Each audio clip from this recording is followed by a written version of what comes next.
What's up, tribe? How you guys doing? Go ahead and hit that subscribe button, and I hope you like this video.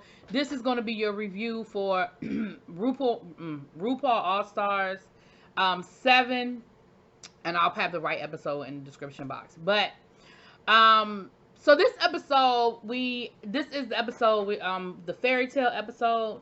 The guest judge is Jeffrey Boyer Chapman, and so the teams are divided up into two groups. They're doing like a spoof off of Judge Judy. Michelle Visage is the judge, and it's based on fairy tale themes, right? So team 1 is Trinity, Vivian, Monet, and Raja, and they have like a whole Goldilocks theme with I'm sorry.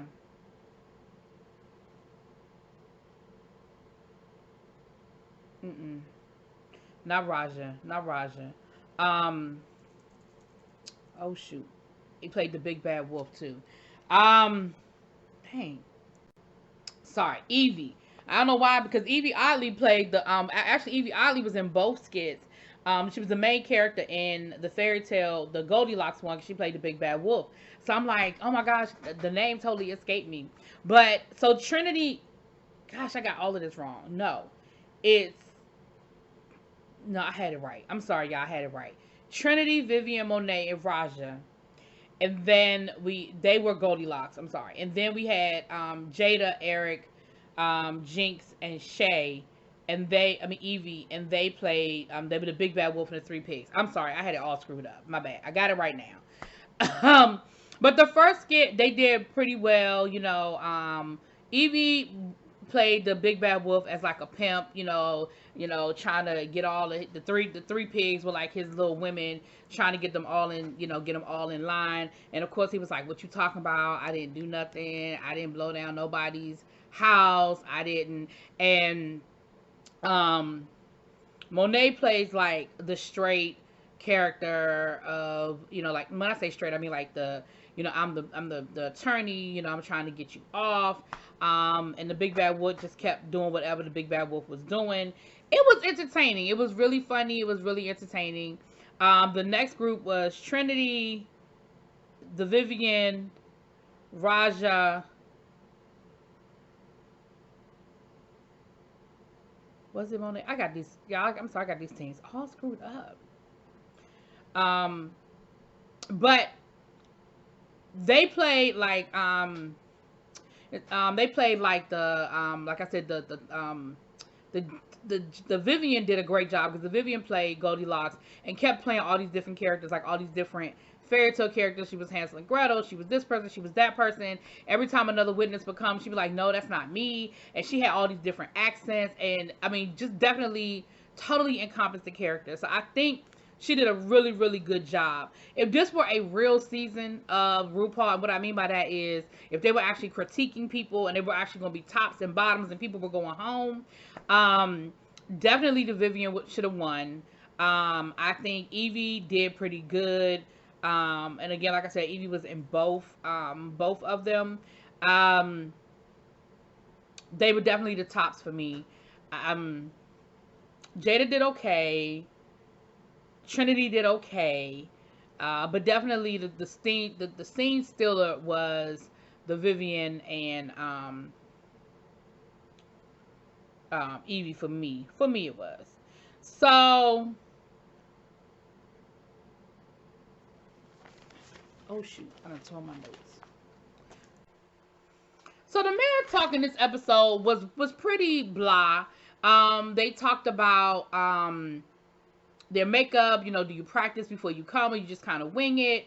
They talked about Jada shared her pick me up routine. It's what's it, sriracha, some sort of mix of seasons that give her a kick. And then they talked about the blocking, like who's going to get blocked. Now the pattern up until this point has been whoever got blocked the week before ends up getting blocked the next week. So of course Jada was like, hold up, because that would be me. Hold up. But anyway, so the runway this week is Spike on the runway. Spike on the runway. Now listen, y'all, when I first wrote my notes down, I thought she said Spice on the runway. And I was trying to figure out why everybody was coming out with these And then it hit me, dummy. It's Spike, duh, on the runway, duh. So anyway, Jada had this whole Grace Jones look with the spikes. She had the dark makeup with the white highlight. But it was definitely giving me very Grace Jones, very punk. She had the short, the haircut and all of that, you know. And I love me some Grace Jones, honey. It was definitely there. Jinx is who's going to always give you a different twist and turn on it. She came out in a porcupine dress, right? Those are spikes, you know. That's her interpretation, and I was here for it. I thought it was I mean, it wasn't the most sophisticated looking look, but it was cute. It was quirky. It was different. It was a different take on the spike look. Evie gave us an alien look. It was like alien spikes. You know, of course, Evie is going to always give you something different. Monet, again, with like a punk rock thing. She had a tuxedo dress that had, that was put together with safety pins. She had the spike hair, and then she had the spikes on the outside of the jacket and on the skirt. Cinched look. I mean, I love that look. That was definitely a look. I loved it. I was definitely here for it. Trinity gave us vampire. Her stake was, it was a stake through, like you killed a vampire with the stake through the heart. Well, that's what her interpretation was. Again, a different interpretation. Wasn't a very literal one, but I was definitely here for it. She had the fangs and the blood and all that good stuff going on. Now, I'm going to say this about the Vivienne. I like the Vivienne, and I like the Vivienne in blue. But if this were a real season, again, meaning they were actually critiquing people, Michelle Visage would have brought up the fact that she has on blue all the time. She is always wearing blue. I think this is probably the third of, because in the next episode, she has blue on the runway as well. And that will probably be 4 weeks in a row. But anyway, so she gives us this blue spike bodysuit with chaps. The spikes are all on the chaps and all on the bodysuit. She's got a whip. I love the look. She got a head thing on with spikes all in the head. Again, I like it, but I just, again, that blue, and she looks good in blue, and blue's my favorite color, and it's the same hue as that powder blue. So the Vivienne, I hope you're gonna mix it up, baby. I hope you're gonna mix it up. But it was given a very pinhead type interpretation. Raja gives us a goddess, right? We got a whole chastity belt thing going on. And she's got the spikes on her shoulder pads. Again, it's not as spiky as everybody else's, but it was cute. It was cute. Shay had a dress, and she with a long train, and the spikes were on the train. Now, I'm going to say this. If this were, and I hate to keep saying it, a real, I don't think her look, it wasn't spiky enough for me. It wasn't spiky enough. It was decent, but it wasn't very spiky. Anyway, so the top two of this episode ends up coming down to the Vivienne and Jinx, and they lip sync to "Love Will Save the Day" by Whitney Houston. The Vivienne absolutely did the best in the challenge, but the lip sync was all Jinx for me. I mean, I'm sorry, the absolute opposite. I'm sorry.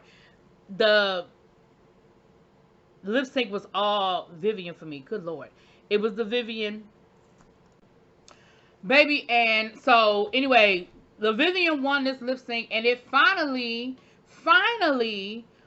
they got Monet, and I'm just trying to understand how Monet got away so long with not ever being blocked. So that, I feel like that was the right move, Vivienne. The first time you won, you know, you went for Jinx and you talked a little smack, and it came back and smacked you in the butt.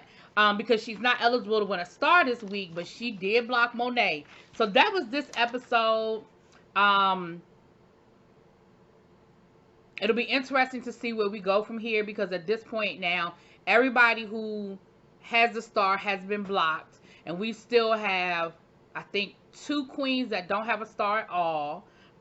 Evie Ali and Raja are the only 2 that don't have a star at all. So it's going to be very, very interesting to see where we go from here.